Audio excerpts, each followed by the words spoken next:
আল্লাহ পাক বলেছেন শোনেন, ইল্লা মান তাবা, যে অনেক গুনাহ করেছে, শিরক করেছে, জিনা করেছে, মদ খেয়েছে, বেদাত করেছে, হারাম খেয়েছে, আল্লাহ পাকের অবাধ্য হয়েছে, নামাজ পড়ে নাই, যাকাত দেয় না, ইত্যাদি ইত্যাদি অনেক অন্যায় করেছে।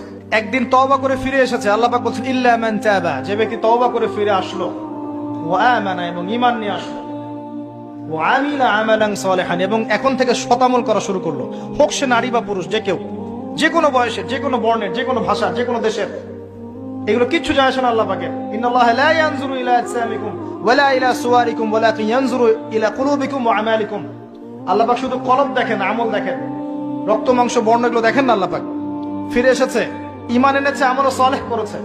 আল্লাহ পাক বলেন উলাইকা, এরাই তারা, ইউবাদদিলুল্লাহু সাইয়্যাতিহিম হাসানাত, এরাই সেই ব্যক্তি যাদের সমস্ত গুনাহকে আমি আল্লাহ নেকি দিয়ে পরিবর্তন করে দেব।